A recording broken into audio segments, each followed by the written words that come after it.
अप्रैल years 1970 America के Canadian space centres Apollo 13 mission का rocket launch किया गया। इसमें बैठे 3 एस्ट्रोनॉट जो चांद पर जा रहे थे।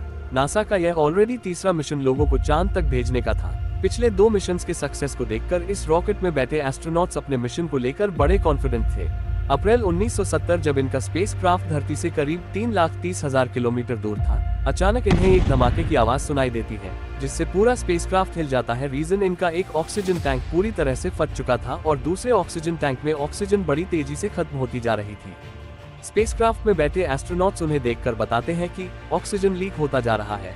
दूसरी तरफ इस धमाके की वजह से यह स्पेसक्राफ्ट अपने रास्ते से इतना भटक गया था कि हर सेकंड में धरती से किलोमीटर दूर होता जा रहा था। कुछ ही घंटों बाद अपोलो 13 में बैठे एस्ट्रोनॉट्स धरती से इतनी दूर हो गए कि एक नया रिकॉर्ड बन गया। आज तक कोई भी इंसान धरती से इतना दूर नहीं गया है। अपोलो 13 मिशन के द्वारा चांद पर लैंड करना तो दूर की बात थी, अब ये जिंदा धरती पर वापस लौटकर आ भी सकते हैं या नहीं। यही था अपोलो 13 की दिल दहला देने वाली कहानी। स्पेस ट्रैवल के इतिहास में नासा को अमेरिकन गवर्नमेंट को प्रूव करना था कि अंतरिक्ष में पैसा खर्च करना अभी भी सही है। इसलिए अपोलो 13 का पहला मिशन था न सिर्फ इंस्पेक्शन और सर्वे करना था चांद की मिट्टी की, बल्कि इंसानों की कैपेबिलिटी भी डेवलप करना इनका मिशन था। अपोलो 13 के स्पेसक्राफ्ट का डिजाइन वैसा ही था जैसे पिछले स्पेस मिशंस का था। इस स्पेसक्राफ्ट को एक सैटर्न रॉकेट पर रखकर लॉन्च किया गया, जिसमें तीनों एस्ट्रोनॉट्स बैठे थे।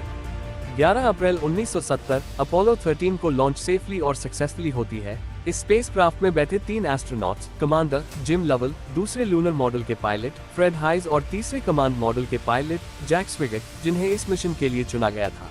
लेकिन उन तीनों के साथ उस दिन कुछ अलग अलग प्रॉब्लम्स हुई।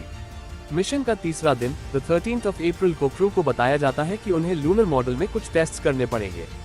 धरती पर बैठे फ्लाइट कंट्रोलर एस्ट्रोनॉट्स स्वॉट को कहते हैं कि सर्विस मॉडल में मौजूद ऑक्सीजन टैंक्स लेवल को जाकर चेक करें, और जैसे ही यह चेक हो रहा था, अचानक से एक बहुत बड़ा धमाका होता है। तभी वार्निंग लाइट्स और अलार्म्स बजने लगे। स्पेसक्राफ्ट में बैठे एस्ट्रोनॉट्स को बड़ा झटका लगता है। मिशन कंट्रोल को संपर्क करके कहते हैं, Houston we have had a problem. तभी पता चलता है ऑक्सीजन का एक टैंक पूरी तरह से खत्म हो चुका है और दूसरे टैंक में ऑक्सीजन बड़ी तेजी से खत्म हो रहा है। मिशन के शुरू होने से पहले नासा के मैनेजर्स और इंजीनियर्स ने इस टैंक की जांच पड़ताल करके इस टैंक को अप्रूव किया था, लेकिन वो इसके अंदर के डैमेज को देख नहीं पाए थे। ये टैंक स्पेसक्राफ्ट के बाहर की तरफ लगा हुआ था। अगर यह स्पेसक्राफ्ट के अंदर लगा होता और वहां ब्लास्ट होता तो इंस्टेंटली ये सारे एस्ट्रोनॉट्स मारे जाते। अब सभी को एक बहुत बड़ा फैसला लेना था, धरती पर वापस लौटने का कौन सा रास्ता अपनाया जाए। 4 दिन बाद जब अपोलो 13 का स्पेसक्राफ्ट वापस धरती की ओर पहुंचता है, इनकी कैलकुलेशंस में इन्होंने लैंडर पर मौजूद कूलिंग पेपर को अकाउंट में नहीं लिया था।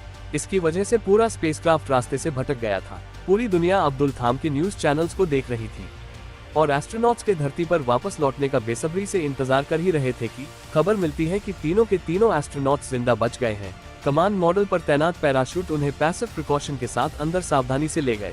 तीनों एस्ट्रोनॉट्स खुशी खुशी घर वापस लौट जाते हैं। हालांकि यह मिशन फेल रहा, उन तीनों में से किसी ने भी चांद पर नहीं कदम रखा। फिर भी अपोलो 13 का यह मिशन इतिहास बनकर रह गया। आज के वीडियो में बस इतना ही, मिलते हैं नेक्स्ट वीडियो में।